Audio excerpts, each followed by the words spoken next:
नमस्कार, सगरमाथा प्राइम समाचारमा स्वागत छ। म प्रसन्न ढुङ्गाना। नमस्कार, म जयन्ती पुडासेनी। सबैभन्दा पहिले मुख्य समाचार। नेपालमा कोरोना संक्रमणबाट ज्यान गुमाउनेको संख्या 13 पुग्यो। आज एकै दिन 323 जनामा संक्रमण पुष्टि, संक्रमितको संख्या 3235 पुग्यो।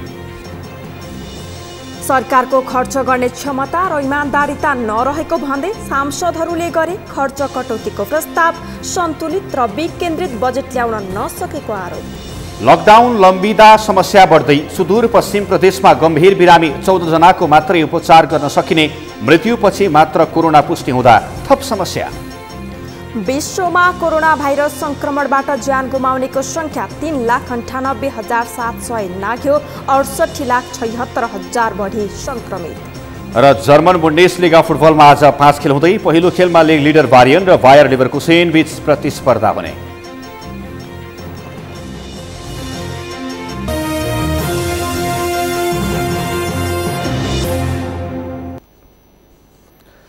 अब समाचार विस्तारमा। नेपालमा आज एकै दिन 323 जना कोरोना संक्रमित थपिएका छन्। कुल संक्रमितको संख्या 3235 पुगेको छ। कोरोनाका कारण थप 2 जनाको मृत्यु भएको छ। यो सँगै मृत्यु हुनेको संख्या 13 पुगेको छ। उपचारपछि निको भएर घर फर्किनेको संख्या समेत 365 पुगेको छ। अमृतराज काफ्लेको रिपोर्ट। स्वास्थ्य मन्त्रालयको अनुसार विराटनगरमा गरिएको परीक्षणमा 6 जना र कोशी अस्पतालको परीक्षणमा 1 जना, भरतपुर अस्पतालमा गरिएको परीक्षणमा 3 जनामा कोरोना संक्रमण पुष्टि भएको छ।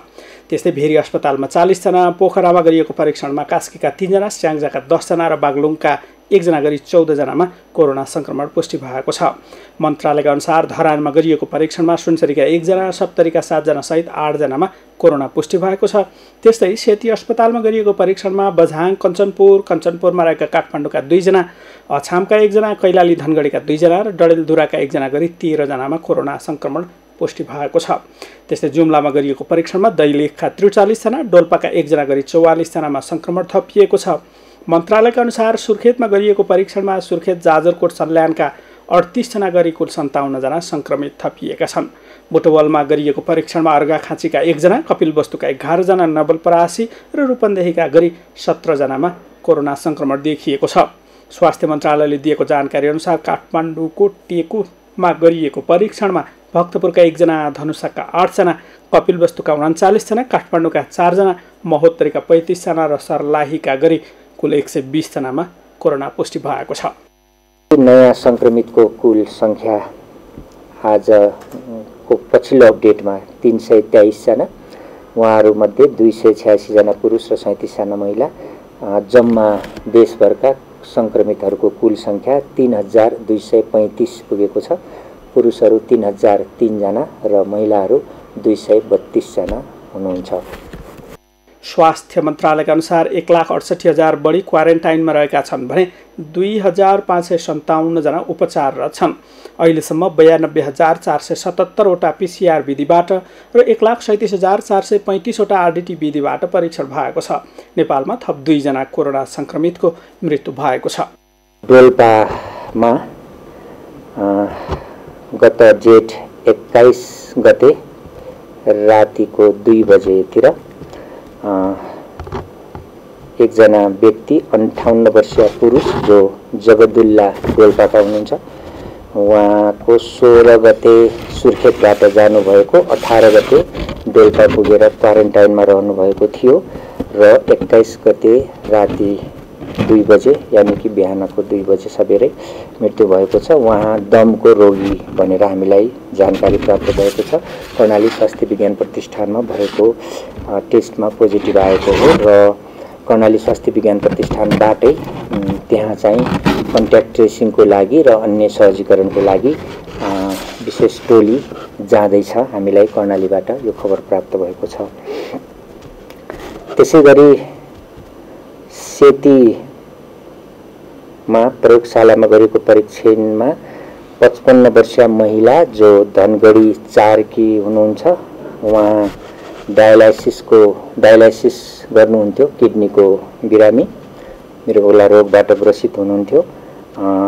जेठको 23 गते बिहान सेती अस्पतालमा डायलाइसिसको लागि आउनुभएको थियो र करिब त्यो दिनको 12 बजे 23 गते हिजो 12 बजे दिउँसो उहाँको डायलाइसिस गर्दै गर्दा मृत्यु भएको हामीले जानकारी पाएका छौँ। उहाँलाई कोभिडका अन्य सिम्टमहरू नदेखिएको तर मृगौलाको रोगी हुनुहुन्थ्यो। उहाँको PCR विधिबाट पोजिटिभ आएको छ सेती प्रयोगशालामा। यसरी आज 2 जना थप गरी कुल देशभर मृत्यु भएका केसहरू जसमा कोभिड-19 पोजिटिभ PCR विधिबाट गर्दा सङ्ख्या 13 पुगेको छ। स्वास्थ्य मन्त्रालयका अनुसार प्रदेश नम्बर 1 मा 79 जना, 2 नम्बर प्रदेशमा 133 जना, प्रदेश नम्बर 3 मा 32 जना, गण्डकी प्रदेशमा 3 जना, 5 नम्बर प्रदेशमा 96, कर्णाली प्रदेशमा 9 जना र सुदूरपश्चिम प्रदेशमा 13 जना गरी कुल 365 जना निको भएर घर फर्किएका छन्। पछिल्लो 24 घण्टामा 32 जना निको भएका छन्। जनकपुरबाट 15 जना, बाँकेबाट 4 जना, सेती अस्पतालबाट 6 जना र सुर्खेतबाट 7 जना निको भएको स्वास्थ्य मन्त्रालयले जनाएको छ। सगरमाथा टेलिभिजनका लागि क्यामेरामा सुरेन्द्र राउतका साथमा अमृत राज काफ्ले, काठमाडौँ।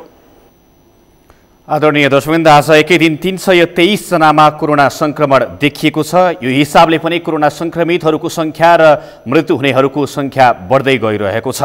यसतर्फ हामी सबैजनाले थप सतर्कता अपनाउन पनि आवश्यक देखिन्छ र विभिन्न जिल्लाहरूमा कोरोना संक्रमितहरू थपिएका छन्। यसै विषयमा थप कुरा गर्न यति बेला हाम्रो सम्पर्कमा दैलेख जिल्लाका प्रमुख जिल्ला अधिकारी युवराज कटेल प्रत्यक्ष टेलिफोन सम्पर्कमा हुनुहुन्छ। स्वागत छ यहाँलाई प्रमुख जिल्ला अधिकारीज्यू। हस्, धन्यवाद। अहिले दैलेखमा तपाईहरूले क्वारेन्टाइनको व्यवस्थापन कसरी गरिराख्नु भएको छ? कोरोना संक्रमितहरूको संख्या बढ्न नदिनका निम्ति के कस्तो कामहरू गरिराख्नु भएको छ, हामीलाई जानकारी गराउनुहोला। हस्, धन्यवाद। दैलेख जिल्लामा 3 लाख जनसङ्ख्या भएको जिल्ला हो र करिब 70,000 नागरिकहरू चाहिँ भारतमा कामकाजमा बस्नु हुँदो रहेछ। उहाँहरूमध्ये 41,100 नागरिक आउने अनुमान गरिएको छ वडागत विवरण माग्दाखेरि। त्यो मध्ये हालसम्म 11,800 नागरिकहरू भारतबाट आउनु भएको छ भने 44 जना नागरिकहरू तेस्रो मुलुकबाट आउनुभएको अवस्था छ। 11,800 नागरिकहरू भित्रिएपछिको अवस्था यहाँले सहजै अनुमान गर्न सक्नुहुन्छ। हाम्रा जिल्लाको भौतिक संरचनाको अवस्था, हाम्रो व्यवस्थापकीय सिप कौशल क्षमता, स्थानीय सरकारको पनि क्षमता, सँगसँगै हाम्रा मनहरू मस्तिष्कहरू हाम्रो सिपहरू होइन हामीले त्यसले पनि यसलाई प्रभाव पारेको अवस्था हो। तथापि यो विषयलाई आकलन गरेर हामीले 41,100 नआए पनि कमसेकम 20,000 आउन सक्छन् नि भन्ने आकलन गरेर सबै पालिकासँग हामीले नियमित समन्वय र बैठक गरेर ठुलो सङ्ख्यामा आउन सक्ने सम्भावना आकलन गरेर विभिन्न स्थानमा हामीले क्वारेन्टाइन बनाएको छौँ। अहिले हामीसँग 197 स्थानमा क्वारेन्टाइनहरू छन् र त्यहाँ त्यो स्थानहरूमा करिब करिब हामीले 15,926 जनालाई अकोमोडेट गर्ने अटाउन सक्ने देखिन्छ। यो भने चाहिँ के हो भन्नुहुन्छ भने निजी विद्यालयदेखि लिएर वृद्धाश्रमहरू, केही वृद्धहरूलाई चाहिँ अरू ठाउँमा अकोमोडेट गरेका छौँ। त्यसै गरी राजनीतिक दलको कार्यालय पनि हामीले प्रयोग गरेका छौँ। कुनै पनि खाली भएको सामुदायिक संरचना वा खाली गराउन मिल्ने संरचना सहित उपयोग गरेर हामीले यसलाई व्यवस्थापन गरेका छौँ। अहिले आजका मितिमा अघि 3 बजेसम्ममा हामीसँग क्वारेन्टाइनमा 10,926 जना नागरिकहरू हुनुहुन्छ। त्यसै गरी हामीले आरडिटी र PCR गरेको सङ्ख्या भन्नुहुन्छ भने 5,595 को हामीले आरडिटी परीक्षण गऱ्यौँ। त्यो मध्ये 203 को पोजिटिभ आएको छ, उहाँलाई बेग्लै व्यवस्थापन गरेका छौँ। त्यसै गरी हामीले 2359 जनाको स्वाब कलेक्सन गरेर PCR को लागि पठाएका छौँ। त्यो मध्ये 308 जनाको रिपोर्ट पोजिटिभ आएको अवस्था छ। त्यो मध्ये 1 जनाको दुःखद निधन भएको यहाँलाई थाहै छ। र अहिले हामीसँग 307 जना PCR पोजिटिभ नागरिकहरू आइसोलेसनमा हुनुहुन्छ। यहाँले अनुमान पनि गर्नुभएको छ, सँगसँगै यहाँले बुझ्नु पनि भएको छ। अहिलेको आइसोलेसन नेपाल सरकारले सुरुमा व्यवस्थापन गरेको स्ट्यान्डर्ड जस्तो एउटा अनिवार्य डक्टरको व्यवस्था, नर्सको व्यवस्था, तातो पानी, त्यहाँबाट न्यूनतम पूर्वाधारको कुरा अवस्थामा रहेन। अहिलेको क्वारेन्टाइन करिब करिब थोरै सुधार गरेर आइसोलेसन रूपमा व्यवस्थापन गरेको अवस्था छ। किनभने यो ठुलो जनसङ्ख्यालाई अकोमोडेट गर्नका लागि हाम्रो आफ्नो लिमिटेसन भएको कारणले गर्दाखेरि उहाँहरूलाई सकेको मद्दत गरेर स्थानीय पालिकाहरू सरकारले अहोरात्र र मेहनतका बडा प्रेमपूर्वक खटिराख्नु भएको छ। सँगसँगै हाम्रो सुरक्षाको टिम, हाम्रो सम्पूर्ण प्रशासन हामी त्यसमा लागिरहेका छौँ। अर्को विषय चाहिँ त्यो विषयलाई यहाँले भनेको दोस्रो प्रश्नमा जाउँ। अहिलेको अवस्थालाई मैले तिनै कुरा यहाँलाई अगाडि राखेँ। अब नबढ्नका लागि के कस्तो होसियारी सजगता वा व्यवस्थापन छ भन्ने कुरा मैले भन्दाखेरि चाहिँ हामीले जुन बढ्दो पोजिटिभको सङ्ख्यालाई आकलन गरेर हिजो 6 बजेदेखि अर्को आदेश नभएसँग जिल्ला निषेधाज्ञा जारी गरेका छौँ 2टा नगरपालिकामा। 2टा नगरपालिका जहाँ चाहिँ एउटा नारायण नगरपालिका जुन चाहिँ दैलेख जिल्लाको हेडक्वार्टर हो, अर्को दुल्लु नगरपालिका जुन चाहिँ सबभन्दा धेरै 48,000 जनसङ्ख्या भएको क्षेत्र हो। यी 2टा नगरपालिकालाई चारै जिल्लामा हामीले सिल गरेर हामीले चाहिँ सुरक्षाकर्मीलाई खटाएका छौँ र निषेधाज्ञा जारी गरेका छौँ। आधारभूत आवश्यकताका वस्तुहरू बाहेक कुनै पनि खालको मुभमेन्ट, भेटघाट, जमघट, भेला हुन नदिने गरी आदेश गरेर हामीले नागरिकलाई थोरै भए पनि अनुशासनमा बस्न र यो अहिलेको अभियानलाई मद्दत गर्न र स्वयंलाई मद्दत लिनको लागि आफू बस्न, परिवारलाई बचाउन र समग्र समाज, जिल्ला र देशलाई बचाउनको लागि आह्वान गर्दै हामीले त्यसो गरेका हौँ। सँगसँगै अहिले त्यसको लागि हामीले होसियारी गरेको विषय के हो भने नागरिकहरूलाई क्वारेन्टाइनबाट PCR नेगेटिभ आएको नागरिकलाई घर फिर्ती गर्दा कम्तीमा 20 मिनट हामीले जुम्लाबाट प्रणाली स्वास्थ्य विज्ञान प्रतिष्ठानबाट हामीले डाक्टर साहबको टिम बोलाएका छौँ। त्यो मध्ये जनसङ्घ खास गरी जनस्वास्थ्य अधिकृतहरूले चाहिँ उहाँहरूलाई 20 मिनट कसरी घर फर्किँदा क्वारेन्टाइनमा 21 दिन कसरी बस्ने, बस्दाको गतिमती ढङ्ग के हुनुपर्ने, दूरी कसरी राख्ने, सरसफाइमा भोजनमा कसरी ध्यान दिने भन्ने विषयलाई पनि ओरिएन्टेसन गरेर हामीले छोड्ने गरेका छौँ। साथसाथै जसको RDT पोजिटिभ आएको छ उहाँहरूलाई पनि यो पोजिटिभ र PCR पोजिटिभको विषयमा काउन्सिलिङ गर्नका लागि पनि हामीले हाम्रो पालिका स्तरको स्वास्थ्यकर्मीको टिम अहोरात्र खटिएको छ। यसरी हेर्दा समग्र व्यवस्थापनमा जटिलता भए तापनि हामी हाम्रो क्षमताभित्र छौँ। हामीले त्यसलाई स्थानीय सरकारको सहयोगमा, प्रदेश सरकारको सहयोगमा, केन्द्र सरकारले पठाएका VTM किट र RDT किटहरूको प्रयोग गरेका छौँ। यसमा अझै एउटा हाम्रो पक्ष यहाँलाई थपौँ, यति धेरै जनसङ्ख्या आउने आकलन गरेर हामीले पालिकाहरूलाई केन्द्र सरकारले र प्रदेश सरकारले दिने VTM र RDT किटहरू अपर्याप्त हुन सक्छ। त्यसरी यहाँहरूले व्यवस्थापन गर्नुपर्छ भनेर हामीले अनुरोध गरेका थियौँ। त्यो अनुसार पालिकाहरूले पनि खास गरी RDT र VTM किटहरू किनिदिएर त्यसैको उपयोग गरेर यसलाई अलिकति खास गरी किटहरूको अभाव हुन दिनुभएको छैन मित्र। हजुर सिडिओ साहब, धेरै नै राम्रो काम भइराखेको रहेछ, खुसी पनि लाग्यो सुन्दै गर्दाखेरि। तर दुःख एउटा कुरामा के छ भने क्वारेन्टिन भन्ने बित्तिकै सुरक्षित ठाउँमा राखिएको भन्ने पनि बुझ्न सकिन्छ। तर दैलेखमा एकजना क्वारेन्टिनमा बसेकै नागरिकको मृत्यु भएको छ। यसलाई हामी क्वारेन्टिनको रूपमा लिने अथवा क्वारेन्टिनलाई एउटा मृत्यु कक्षको रूपमा लिने सिडिओ साहब? यो यहाँले बाहिरबाट देख्दाखेरिको पर्सेप्सन र रियल पर्सेप्सन जुन हामी देख्छौँ त्यसमा धेरै भिन्नता हुँदो रहेछ। यद्यपि यो प्राविधिक विषय हो, यो चाहिँ स्वास्थ्यकर्मी यानि कि डाक्टर साहबले यो विषयमा बोल्नु उत्तम ठान्दछु। तथापि तपाईँले जिज्ञासा राख्नुभयो, यहाँको वास्तविकता मैले भन्न पर्ने हुन्छ। आधिकारिक औषधले जो नागरिक इन्डियाबाट आउनुभएको थियो उहाँ स्वस्थ हुनुहुन्थ्यो, तथापि उहाँलाई पहिलेदेखि नै ब्लड प्रेसर हाई र उहाँको मुटुको बिरामी हुनुहुन्थ्यो। र अब यहाँले कसरी भन्न सक्नुहुन्छ, उहाँ बिहान भलिबल खेल्नुभयो, बिहान बिस्कुट खानुभयो, चिया खानुभयो, अब चिया बिस्कुट खाएर भलिबल खेलेर गएर बसेपछि उहाँलाई 81मा ढल्नुभयो र दुर्भाग्य उहाँलाई पोजिटिभ देखियो। हामीलाई के लाग्छ भने डक्टरको टिमले र हामीले बुझेसम्म, हामीले कम्युनिकेट उहाँले गरेसम्म उहाँलाई त्यसैको कारणले उहाँको निधन भएको त्यो मात्रै मूल कारण होइन। एउटा कारण त्यो पनि हुन सक्ला, त्यो देखियो, त्यसलाई हुन कारण सकिएन। तथापि क्वारेन्टाइनको अवस्थापनको कारणले र क्वारेन्टाइनमा अवस्थापनले पोजिटिभ भएर मात्र उहाँ बित्नु भएको अवस्था होइन। यहाँले बुझ्नु होला 41,100 नागरिक आउने आकलन गरेर करिब 11,800 नागरिक यो जिल्लामा आउँदा कस्तो व्यवस्थापन होला। यहाँलाई भनौँ, मैले प्रश्न भन्न पर्छ, लुकाउनु केही छैन। यो राज्यको नागरिकले, तपाईँ राज्यको अङ्ग हो, एउटा म पनि राज्यको अङ्ग हो, तथापि मलाई अधिकारी भएको हैसियतले मेरो भूमिका फरक होला। यो बुझ्नुपर्ने के हो भने यति धेरै सङ्ख्यामा आउँदा क्वारेन्टाइन स्ट्यान्डर्डमा हामीले 5 फिटको दूरी कायम गर्ने, जुन स्वास्थ्य सुरक्षाको ध्यान दिने कुरा हामी गर्न सकेका छैनौँ। साँच्चै भन्नु एउटै बसमा इन्डियादेखि सँगै आएको विभिन्न आकार सँगै आएकोले करिब त्यो सँगै आएको लटलाई छुट्याएका छौँ हामीले। र हामीले पिपी समलाई भूमिमा ओछ्याएर लगातार धर्मशालाको स्तरले सुताएको अवस्था हो हामीले। किनभने यो सम्भवै छैन क्वारेन्टाइनमा स्ट्यान्डर्ड मेन्टेन गरेर 5 फिटको दूरी राखेर। त्यसो भने त हाम्रा संरचनाले भ्याउने देखिँदैन। अहिले सरकारले भनेको छ होल्डिङ हाउसहरू बनाएर प्रदेश स्तरमा वा नाकामा अर्को व्यवस्थापन गर्नुपर्छ। तथापि त्यो अवस्था नरहेकोले गर्दा हामीसँग भएको जुन पूर्वाधारलाई अत्युत्तम उपयोग गरेर हामीले व्यवस्थापन गर्न कोसिस गरेका छौँ। त्यसैले हाम्रा क्वारेन्टाइनहरूमा अवस्था त्यस्तो स्ट्यान्डर्ड नभए पनि त्यही कारणले थप क्षति हुने अवस्था भने रोकेका छौँ हामीले मित्र। हस्, यहाँलाई समग्र जानकारीका लागि धन्यवाद। दर्शकवृन्द, उहाँ हुनुहुन्थ्यो हाम्रा प्रमुख जिल्लाधिकारी, दैलेखका प्रमुख जिल्लाधिकारी युवराज कटेल। र हामीले दैलेखमा के कसरी सुरक्षा सतर्कताका उपायहरू अवलम्बन गरिएका छन् यसै विषयमा केन्द्रित रहेर कुराकानी गऱ्यौँ।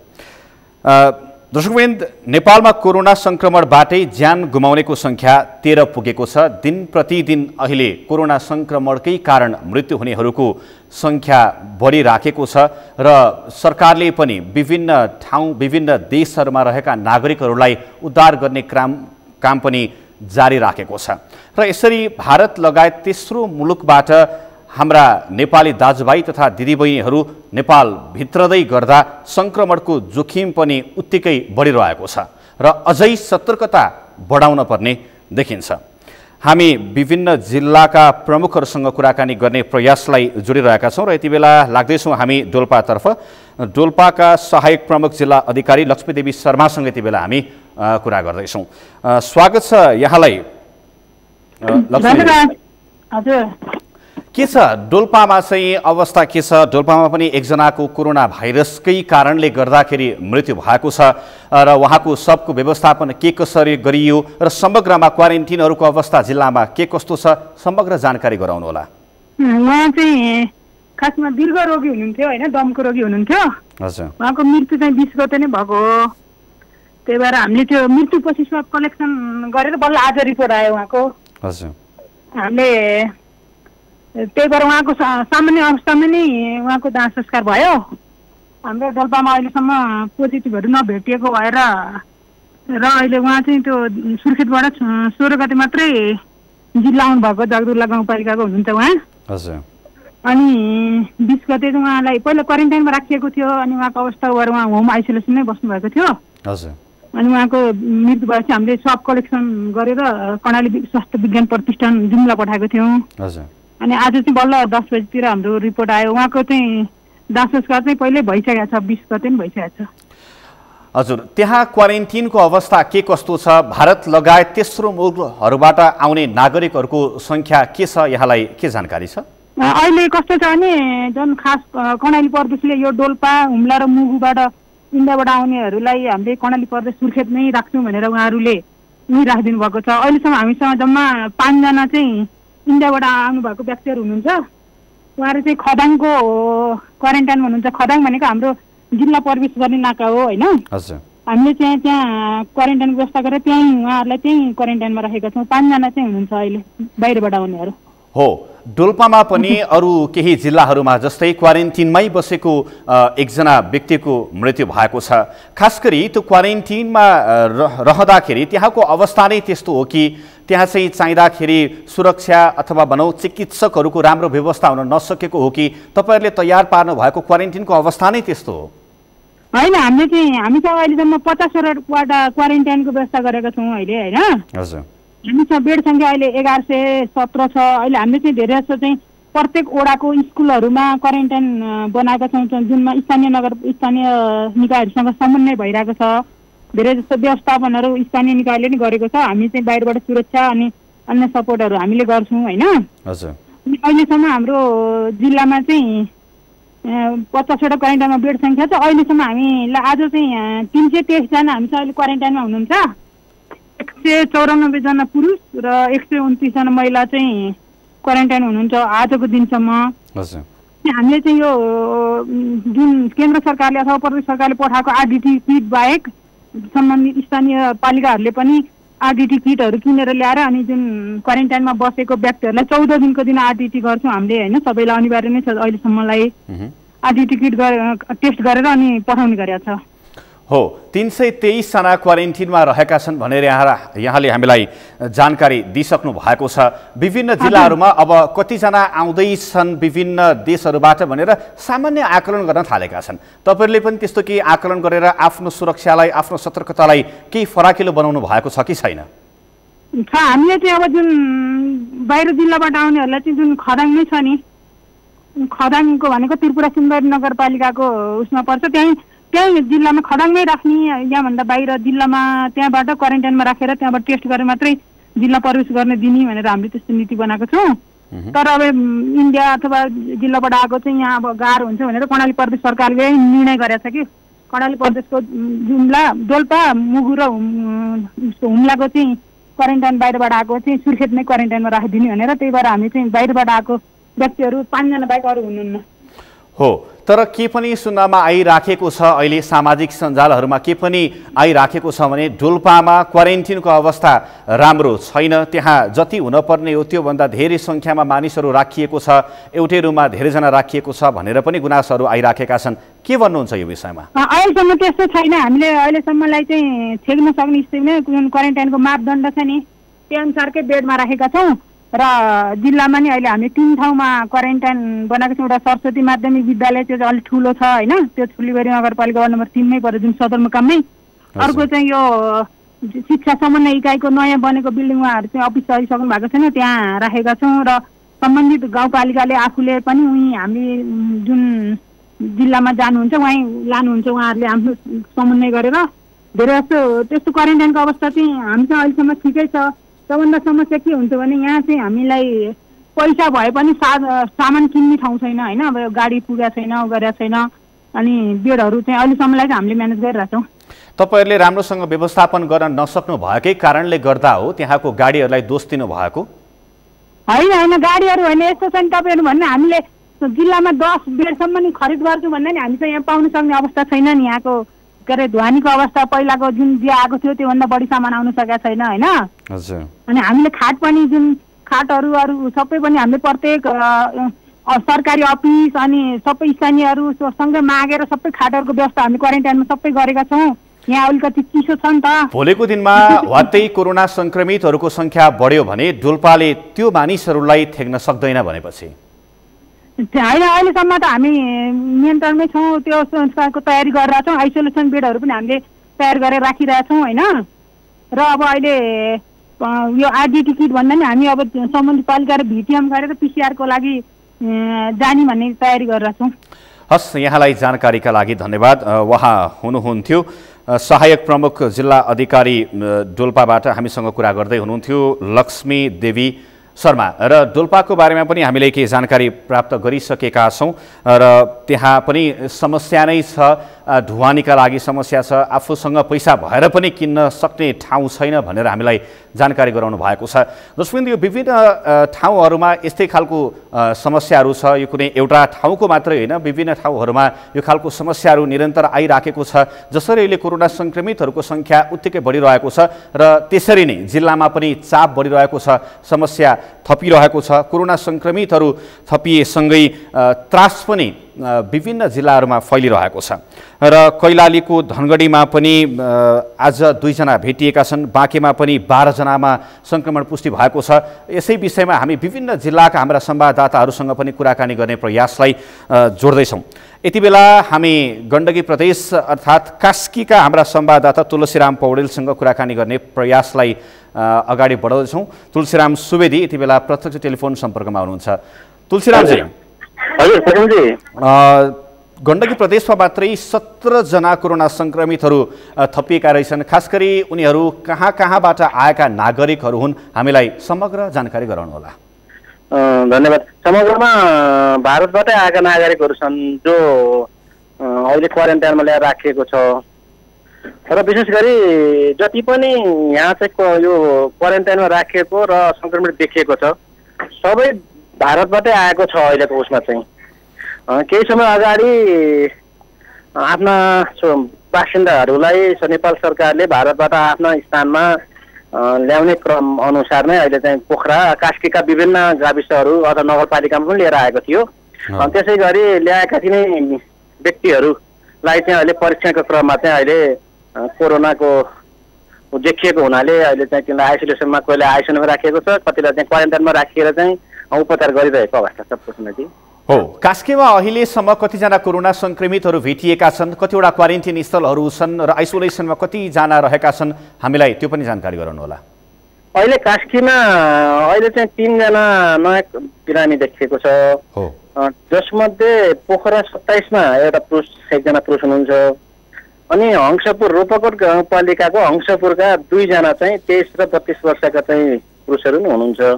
उहाँहरूलाई आइसोलेसनमा राख्नको लागि पश्चिमाञ्चल क्षेत्रीय अस्पतालको आइसोलेसनमा राख्नको लागि चाहिँ उहाँहरू राखिरहेको अवस्था छ, यता ल्याउने अवस्था छ।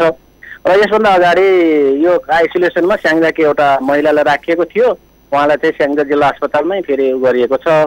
अहिले यही अवस्था छ प्रसन्नजी। हस्, यहाँलाई समग्र जानकारीका लागि धन्यवाद। दर्शकवृन्द, उहाँ हुनुहुन्थ्यो तुलसीराम सुवेदी, हामीसँग पोखरा कास्कीबाट कुरा गर्दै हुनुहुन्थ्यो र कास्कीको पछिल्लो अवस्था, आइसोलेसन कक्षमा कतिजना बिरामीहरू रहेका छन्, यही विषयमा केन्द्रित रहेर हामीले कुराकानी गऱ्यौँ। अब हामी लाग्दैछौँ बाँकेतर्फ र बाँकेमा पनि 12 जनामा कोरोना संक्रमण पुष्टि भएको छ र बाँके यसै पनि सीमा जिल्ला भएकै कारणले गर्दाखेरि, भारतसँग छोइएको ठाउँ भएकै कारणले गर्दाखेरि पनि त्यहाँ धेरै कोरोना संक्रमितहरू दिन प्रतिदिन भेटिरहेका छन् र कोरोना संक्रमितहरूको सङ्ख्या पनि त्यही मात्रामा बढिरहेको अवस्था छ र यसै विषयमा केन्द्रित रहेर थप कुराकानी गर्न बाँकेबाट हाम्रा संवाददाता मधु पौडेल यति बेला प्रत्यक्ष टेलिफोन सम्पर्कमा हुनुहुन्छ। मधुजी।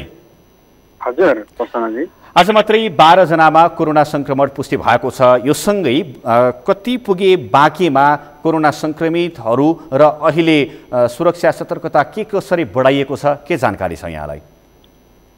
बाँकेमा आज मात्रै थप 12 जनामा कोरोना संक्रमण देखिएपछि बाँकेको कुल संक्रमितको संख्या 267 जना पुगेको छ, जसमा आज 46 आज डिस्चार्ज हुनुभएका 4 जना चाहिँ 46 जना निको भएर घर गइसकेको अवस्था पनि रहेको छ प्रसन्नजी। यसै गरी यसभन्दा अगाडि नै नरेनापुर क्वारेन्टाइनमा 1 जनाको मृत्यु पनि भएको थियो। यसरी बाँकेमा कुल संक्रमितको संख्या 267 रहेको छ भने निको भएर फिर्ता जानेको संख्या 46 रहेको छ र 1 को मृत्यु भएको छ प्रसन्नजी। हो, अहिले 267 जना त्यहाँ कोरोना संक्रमितहरू भेटिएका छन्। उनीहरूको स्वास्थ्य अवस्था के कस्तो छ, यहाँले केही बुझ्नुभयो? पक्कै जस्तो खास गरी बाँकेमा अहिलेसम्म आइसोलेसन अस्पतालको संख्या 1 रहेको छ, आइसोलेसन सेन्टरको संख्या 14 रहेको छ। बाँकेमा अहिले 103 वटा क्वारेन्टाइन रहेका छन्, जसमा 4000 बढी मानिसहरूलाई राखिएको जिल्ला जनस्वास्थ्य कार्यालयका प्रमुख देवजन शाहले जानकारी दिनुभएको छ। खास गरी उहाँहरूको जति पनि कोरोना संक्रमितहरू हुनुभएको छ उहाँहरूको स्वास्थ्य अवस्था सामान्य नै रहेको भनेर पनि हामीलाई जानकारी भएको छ प्रसन्नजी। हस्, यहाँलाई समग्र जानकारीका लागि धन्यवाद। सुरक्षित रूपमा रिपोर्टिङ गर्दै गर्नुहोला।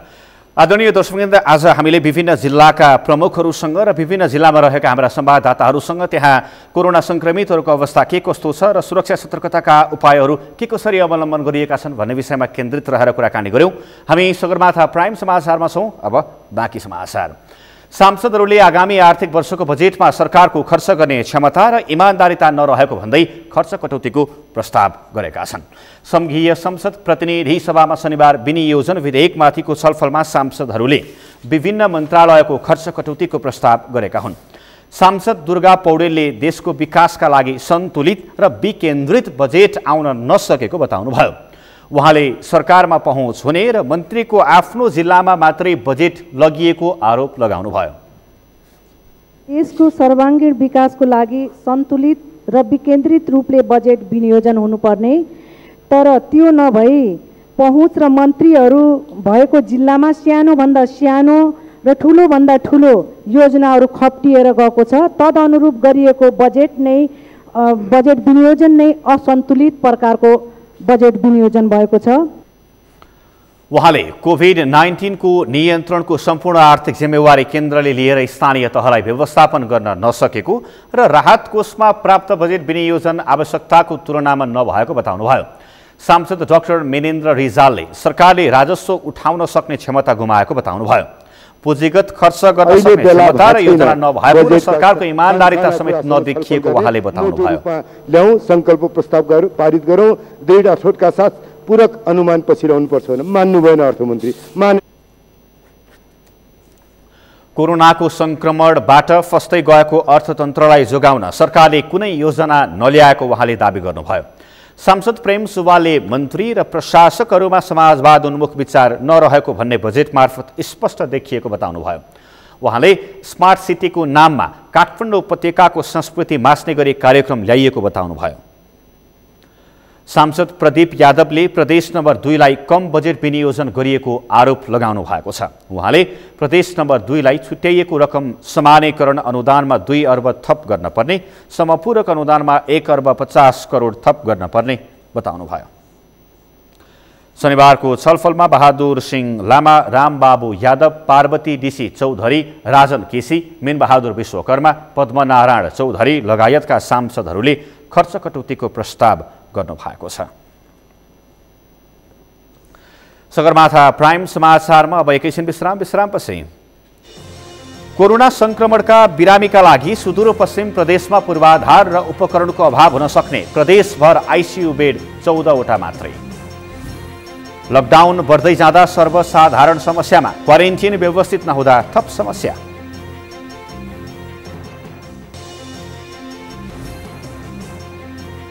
र बाँकेको कृषि विद्यालय व्यवस्थित हुन सकेन, प्रयोगात्मक कक्षा प्रभावकारी भएनन्, कोटा अनुसार विद्यार्थी पनि आएनन्।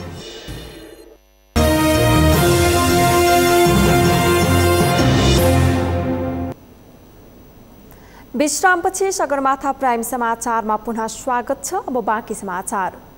सुदूरपश्चिम प्रदेशमा कोरोना भाइरसका गम्भीर बिरामी फेला परे उपचारका लागि पूर्वाधार र उपकरणको चरम अभाव हुने देखिएको छ। लकडाउनको 2.5 महिना बिते पनि सुदूरपश्चिममा कोरोना भाइरसका गम्भीर बिरामीको उपचारका लागि आवश्यक पूर्वाधार र उपकरणको व्यवस्था हुन नसकेको हो। कैलालीबाट दिनेश विष्टको रिपोर्ट।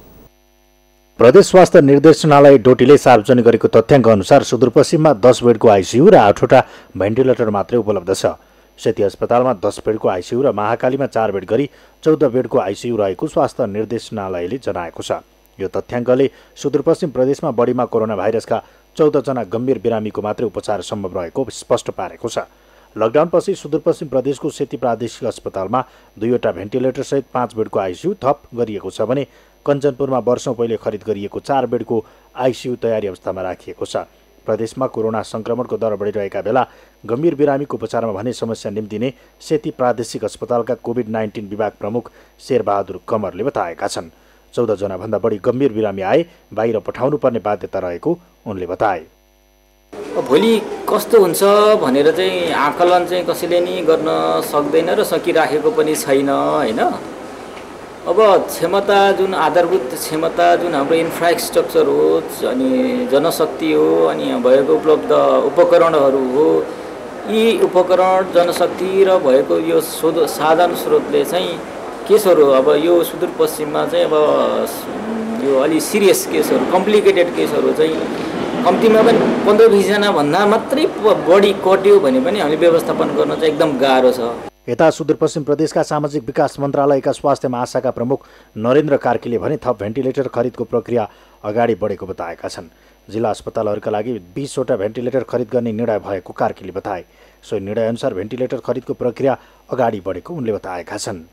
हामीले गर्नुपर्ने कुराहरू के औषधिको अभाव, किटको अभाव, थ्रोप सब सङ्कलन भेटिएमको अभाव, पिपी लगायत हरेक सामग्रीको अभाव हामी हुन दिने छैनौँ। हामीले समयमै ल्याएर सबै सुदूरपश्चिमवासी दाजुभाइ दिदीबहिनीहरूलाई प्रदेश सरकारको क्षमताअनुसार सङ्घीय सरकारसँग पनि अनुरोध गरेर हामी काम। सुदूरपश्चिम प्रदेशमा हालसम्म 91 जना कोरोना संक्रमित पुगेका छन्। भारतबाट ऋणानुदिन स्वदेश फर्कने नागरिक बढिरहेका छन्। कोरोना संक्रमितको सङ्ख्या पनि बढिरहेको छ। कोरोनाकै कारण एक बालिकाको ज्यान समेत गइसकेको छ। अब सुदूरपश्चिममा पनि कोरोनाका गम्भीर बिरामी आउँदैनन् भन्ने छैन। त्यसैले समयमै भेन्टिलेटर खरिद गरी स्थापनामा जोड दिन आवश्यक छ। सगरमाथा टेलिभिजनका लागि कैलालीबाट दिनेश विष्टको रिपोर्ट। साधन नचलेपछि सप्तरीको ग्रामीण भेगका बिरामीहरूलाई स्वास्थ्य संस्थासम्म पुग्न समस्या भएको छ। सार्वजनिक यातायात बन्द भएको र एम्बुलेन्सको महँगो भाडा तिर्न नसक्ने गरिब विपन्न समुदायका मानिसलाई स्वास्थ्य सेवा लिन अस्पतालसम्म पुग्न समस्या भएको हो। सवारी साधन नचलेपछि सप्तरीका विभिन्न अस्पतालहरूमा ग्रामीण बस्तीहरूबाट ठेला गाडामै राखेर उपचारका लागि अस्पताल लाने गरिएको छ। विपन्न समुदायका उनीहरूले लकडाउनका कारण रोगभन्दा भोकले मर्ने डर बढेको बताएका छन्। आर्थिक अवस्था कमजोर भएका ग्रामीण बस्तीका मानिसहरूले लकडाउनको समयमा सुलभ दरमा एम्बुलेन्स सेवा सञ्चालन गर्न माग गरेका छन्। बाराको निजगढमा बन्ने दोस्रो अन्तर्राष्ट्रिय विमानस्थल निर्माणको काम सुरु भएको छ। विमानस्थल निर्माण पूर्वको तयारी गर्न अहिलेसम्म 67 करोड रुपैयाँ खर्च भएको छ। आगामी आर्थिक वर्षका लागि तय गरिएको बजेटमा पनि विमानस्थल निर्माणको कामलाई समेटिएकाले विमानस्थल चाँडै निर्माण सम्पन्न हुनेमा स्थानीयवासी आशावादी भएका छन्। बाराबाट जितलाल श्रेष्ठको रिपोर्ट। बाराको निजगढ विमानस्थल निर्माण गर्न सरकारले आगामी आर्थिक वर्षका लागि बजेट विनियोजन गरेपछि निर्माण सम्पन्न हुने अपेक्षा स्थानीयवासीले गरेका छन्। विमानस्थल निर्माणको पूर्व तयारीका लागि अहिलेसम्म 67 करोड रुपियाँ खर्च भइसकेको छ। विमानस्थलको 4 किल्ला घेर्ने 54 किलोमिटर लम्बाइ तारबार सम्पन्न गर्न 4 करोड 43 लाख खर्च भइसकेको छ भने 65 बिघा 15 कट्ठा जग्गा मुआवजाका लागि 43 करोड 64 लाख वितरण भएको छ। अहिलेसम्म 43 करोड 64 लाख भन्दा बढी यो चाहिँ मुआवजामा मात्रै जग्गा मुआवजा। विमानस्थलको पूर्वतर्फ बकैया खोलामा तटबन्ध निर्माणका लागि प्रक्रिया अघि बढिसकेको छ, जसको ठेक्का चाँडै नै हुने। पश्चिमतर्फ रहेको पसाहा खोलामा 2.5 किलोमिटर तटबन्ध निर्माण अन्तिम चरणमा पुगेको छ। यो लकडाउनको बेलामा पनि पसाहा खोलामा रिभर ट्रेनिङको काम भइराखेको छ। फेन्सिङको काम हामीले सकिसक्यौँ। सरकारले प्रस्तुत गरेको आगामी आर्थिक वर्ष 2077-78 को बजेटमा पनि निजगढ विमानस्थल निर्माण गर्न बजेट विनियोजन गरेपछि निर्माणको काम अघि बढ्ने स्थानीयको अपेक्षा छ। कोरियन कम्पनीले विमानस्थल क्षेत्रभित्र सुविधा सम्पन्न होटलसँगै स्मार्ट सिटी सहितको अन्तर्राष्ट्रिय विमानस्थलको मोडल तयार पार्दै ठूलो परिमाणमा रुख मास्नुपर्ने देखाएको छ। सोही मोडल अनुसार वातावरणीय प्रभाव अध्ययन प्रतिवेदनले 24 लाख रुख काटिने तथ्याङ्क बाहिर ल्याएसँगै यो विषय अदालतमा पुगेको छ। अदालतले यो विषय टुङ्ग्याएको छैन। आयोजनाले अहिले विमानस्थल निर्माणका लागि 1900 हेक्टरमा काम गर्ने गरी गृह कार्य गरिरहेको छ। स्थानीयवासीले पनि विमानस्थल निर्माण क्षेत्रका बासिन्दालाई उचित रूपमा जिल्लाभित्र स्थानान्तरण गर्नुपर्ने, रोजगारी दिनुपर्ने लगायतका माग राखेका छन्। प्रत्यक्ष रूपमा रोजगारी सहित तपाईँको एयरपोर्टको नजिकै हामीलाई चाहिँ सरकारले पुनर्स्थापना गरोस् भन्ने हाम्रो चाहिँ योजना हो। अनि हाम्रा जुन बनेका संरचना घरहरू छन्, यी घरहरूलाई पनि जस्ताको तस्तै राज्यले लगानी गरेर त्यो घरहरू त्यहाँ चाहिँ सारिएको ठाउँमा लान दियोस् भन्ने हाम्रो कुराहरू हुन्। विमानस्थल आयोजनाले भने सबै समस्या समाधान गर्ने र स्थानीयको मागलाई सम्बोधन गर्ने गरी काम गरिरहेको दाबी गरेको छ। इन्टरनल होमवर्क धेरै भइसकेको छ। अब डिसिजन लेभलमा छ, डिसिजन भइसकेको छैन, तर होमवर्क भइसकेर हामीले के गर्न सकिन्छ हैन अप्सनहरू पनि त्यहाँ स्टडी भएर माथिल्लो निकायमा पुगिसकेको छ। निजगढ विमानस्थल पूर्ण रूपमा सञ्चालनमा आउँदा प्रत्यक्ष तथा अप्रत्यक्ष रूपमा 20 लाख मानिसले रोजगारी पाउने विज्ञहरू बताउँछन्। प्रत्यक्ष अप्रत्यक्ष रोजगारी चाहिँ यो विमानस्थल पूर्ण रूपमा सञ्चालन भयो भने लगभग नेपालमा 20 लाख जनताले प्रत्यक्ष र अप्रत्यक्ष गरेर टुरिज्म सेक्टरमा रोजगारी। यो विमानस्थल निर्माणले स्थानीयवासी मात्र होइन, सिङ्गो मुलुकलाई फाइदा पुग्छ। हवाई मार्गबाट विश्व समुदायमा जोडिन सहज हुन्छ भने नेपालको अन्तर्राष्ट्रिय सम्बन्ध थप बढ्छ। साथै रोजगारीको सिर्जनासँगै आर्थिक समृद्धिका लागि पनि चाँडै विमानस्थल निर्माणको काम सक्नुपर्ने अहिलेको आवश्यकता हो। सगरमाथा टेलिभिजनका लागि बाराबाट जितलाल श्रेष्ठको रिपोर्ट। कोरोना भाइरसको संक्रमण रोकथाम र नियन्त्रण गर्न सरकारले लागू गरेको लकडाउनको आज 74औं दिन पुगेको छ। लकडाउनकै कारण सहर पनि गाउँ जस्तै सुनसान बनेको छ। लकडाउनले मानिसहरू घरमा सीमित भएका छन् भने वन्यजन्तु बस्तीमा पस्न थालेका छन्। दोलखाबाट कैलाश लामाको रिपोर्ट। संक्रमण रोकथाम र नियन्त्रण गर्न सरकारले लागू गरेको लकडाउनको शुक्रबार 74 दिन पुगेको छ। लकडाउनकै कारण सहर पनि गाउँ जस्तै सुनसान बनेको छ। हिमाली जिल्ला दोलखामा भने यही सुनसान सडक, बजार र बस्तीमा वन्यजन्तुहरूको आगमन बढेको छ। विशेष गरी गौरीशङ्कर संरक्षण क्षेत्रसँग जोडिएका कालिन्चोक, बिगु र गौरीशङ्कर गाउँपालिकाको सडक, बजार र बस्तीमै संरक्षित वन्यजन्तु आउन थालेपछि स्थानीयवासी खुसी भएका छन्। बजारको यो पुरानो बस पार्कको भित्तामा चाहिँ मान्छे जङ्गल आएको छ होला, त्यहाँबाट नि अन्दाज त्यही 2:30 बजेको समयमा र अनि हामी बजारको मान्छेहरू लगायत हामी अफिसको मान्छे र म भएर उसले वनमा चाहिँ जङ्गलमा चाहिँ उसलाई पठाइदिने काम भयो। हालसम्म चाहिँ 2वटाको हामीले उद्धार गरिसकेका छौँ। एउटा अस्ति कालिजको चाहिँ उद्धार गरेर पनि छोडिसकेका छौँ। अनि यो एउटा लाम्बगरदेखि ल्याएको हो र एउटा चिलङ्खादेखि ल्याएको हो। लाम्बगरदेखि ल्याएको जुन रतुवा मृग यो करिब 3-4 दिनको मात्रै थियो। अहिले मजाले ठुलो भइसकेको छ, यो जस्ट हुर्किसकेको छ। अर्को एउटा चाहिँ हामीले चिलङ्खादेखि ल्याएको हौँ, अस्ति भर्खर 1 हप्ता जति भयो। अनि यो पनि त्यस्तै 15 दिन 16 दिनको मात्रै थियो होला। अहिले दुईटाकै एकदम राम्रो छ अवस्था। केही समय पालन पोषण गर्छौँ त्यसलाई, अनि त्यस पछाडि हामी पुनः यसलाई प्राकृतिक वासस्थानमा छोडिदिन्छौँ।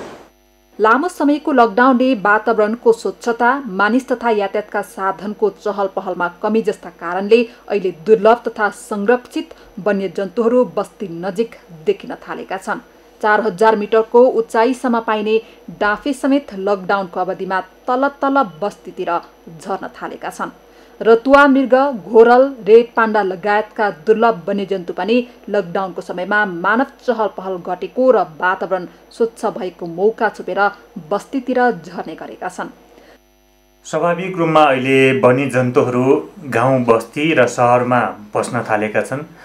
रिपोर्टिङको क्रममा मैले पनि धेरै वन्यजन्तुहरू गाउँ सहरमा बसेको भेटेको छु र फोटो पनि कैद गरेको छु।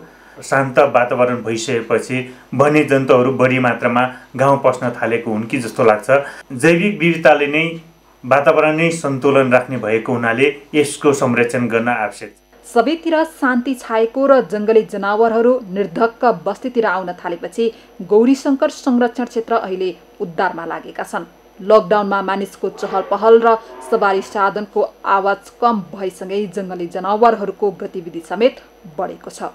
विशेष गरी संरक्षण क्षेत्रमा अब करिब 2 महिनाको घटनाक्रम हेर्दाखेरि हामी करिब 4-5 वटा चाहिँ वन्यजन्तुहरू उद्धार गरेर अहिले पनि संरक्षण क्षेत्रको प्रधान कार्यालयमा त्यसलाई चाहिँ अब संरक्षण गरी राखिरहेका छौँ। यो कारण एउटै कारण के हो भने एउटा शान्त वातावरण हो र शान्त वातावरण भएपछि वन्यजन्तुहरू स्वाभाविक रूपमा रोडमा आएको छ। यहाँ ट्राफिक छैन।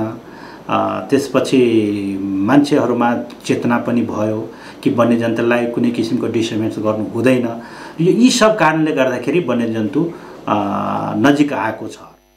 लकडाउनले वन्यजन्तुहरूलाई अन्य खासै समस्या नभए पनि शान्त वातावरणका कारण उनीहरू बस्तीतिर आउने क्रम बढेकोले सुरक्षा चुनौती भने थपिएको छ। तर पारिस्थितिक प्रणाली, प्रजातीय प्रणाली र वंशाणुगत प्रणालीको विविधता नै जैविक विविधता भएकाले यसको उचित व्यवस्थापनले मात्रै वातावरणीय सन्तुलन कायम हुन्छ। तसर्थ वन्यजन्तुको संरक्षणमा जिम्मेवार बन्नुपर्ने देखिएको छ। सगरमाथा टेलिभिजनका लागि दोलखाबाट कैलाश लामाको रिपोर्ट। पछिल्लो समय बाँकेमा घरेलु तथा लैङ्गिक हिंसा लगायतका मुद्दा कोरोनाको कहरले ओझेल पर्दै आएको देखिन्छ। कोभिड-19 को उच्च जोखिममा परेको जिल्ला भन्दै सबै संयन्त्रहरू कोरोनाको महामारी विरुद्धमा लाग्दा जिल्लामा लैङ्गिक हिंसा बढे तापनि यो विषय गौड बनेको हो। बाँकेबाट मधु पौडेलको रिपोर्ट। लकडाउन होस् अथवा देशमा जुनसुकै विपद आइपरे पनि मुलुकमा दण्डहीनताको अन्त्य हुनु हुँदैन। हरेक मुद्दाको न्यायोचित सुनवाई हुनुपर्ने हुन्छ। तर कोरोनाको कहरले गर्दा बाँकेमा घरेलु एवं लैङ्गिक हिंसाहरू ओझेलमा परेको पाइएको छ। लकडाउनको अवधिमा मात्रै घरेलु हिंसाका 26 बढी मुद्दाहरू जिल्ला प्रहरी कार्यालयमा दर्ता भएको कार्यालयले जानकारी दिएको छ। यसरी महिला हिंसा बढ्दै जाँदा जिल्ला प्रहरी कार्यालय बाँकेले क्रियाशील भएर त्यसको सम्बोधन गरेको जनाएको छ।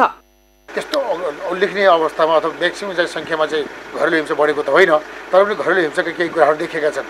देखेका हुनाले हामीले चाहिँ पीडितहरूलाई रेस्पोन्स गरेका छौँ र तत्काल नियन्त्रणमा लिनुपर्ने नियन्त्रण लिएका पनि छौँ र केही कुराहरू के छ भने त्यहाँ चाहिँ मिलापत्र हुने खालका उनीहरूको समझदारी हुने खालका कुराहरू भएको कारणले गर्दा त्यसलाई चाहिँ यो लकडाउन पछि फेरि चाहिँ हामीले सम्बोधन गर्ने गरिकन त्यसलाई हामीले जिम्मा जमानीमा राखेर अनुसन्धान गरिरहेका अवस्था।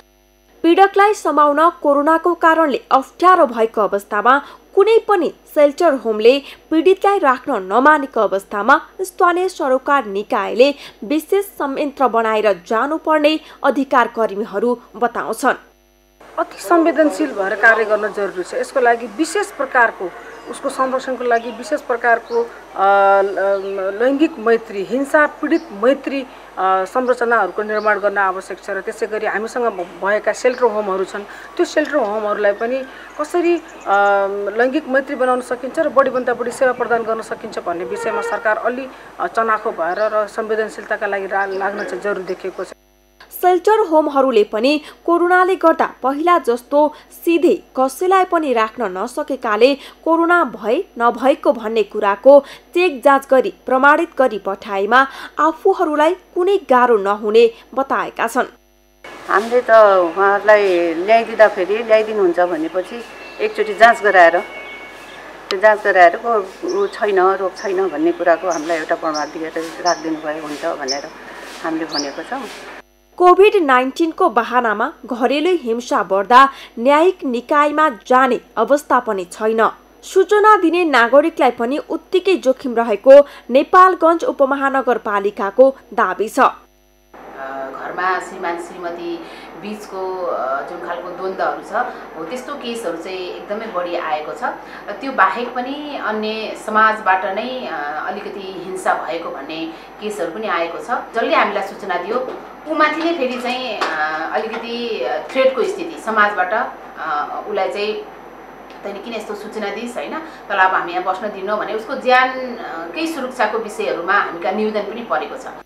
वर्तमान अवस्थामा कोभिड-19 को बहानामा महिला हिंसा, घरेलु हिंसा लगायतको सूचना कम मात्र बाहिर आउन थालेको छ।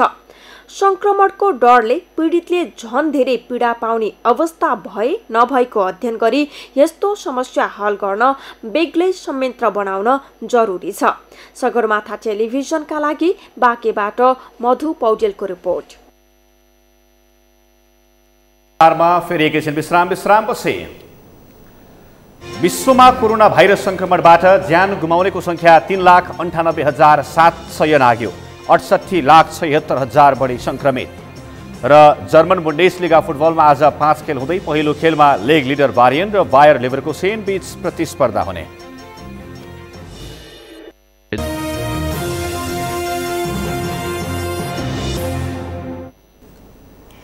यो सँगै सगरमाथा प्राइम समाचारको अन्त्यमा छौँ। अन्त्यमा मुख्य समाचार फेरि एकपटक।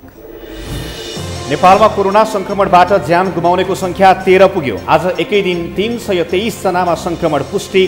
संक्रमितको संख्या 3,235 पुग्यो। सरकारको खर्च गर्ने क्षमता र इमान्दारिता नरहेको भन्दै सांसदहरूले गरे खर्च कटौतीको प्रस्ताव। सन्तुलित र विकेन्द्रित बजेट ल्याउन नसकेको आरोप।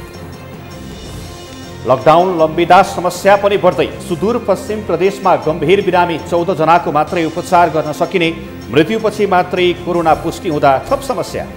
विश्वमा कोरोना भाइरस संक्रमणबाट ज्यान गुमाउनेको संख्या 3,98,700 नाग्यो। 68,76,000 बढी संक्रमित। र जर्मन बुन्डेसलिगा फुटबलमा आज 5 खेल हुँदै पहिलो खेलमा लेग लिडर बायर्न र बायर लेभरकुसेन बीच प्रतिस्पर्धा हुँदै।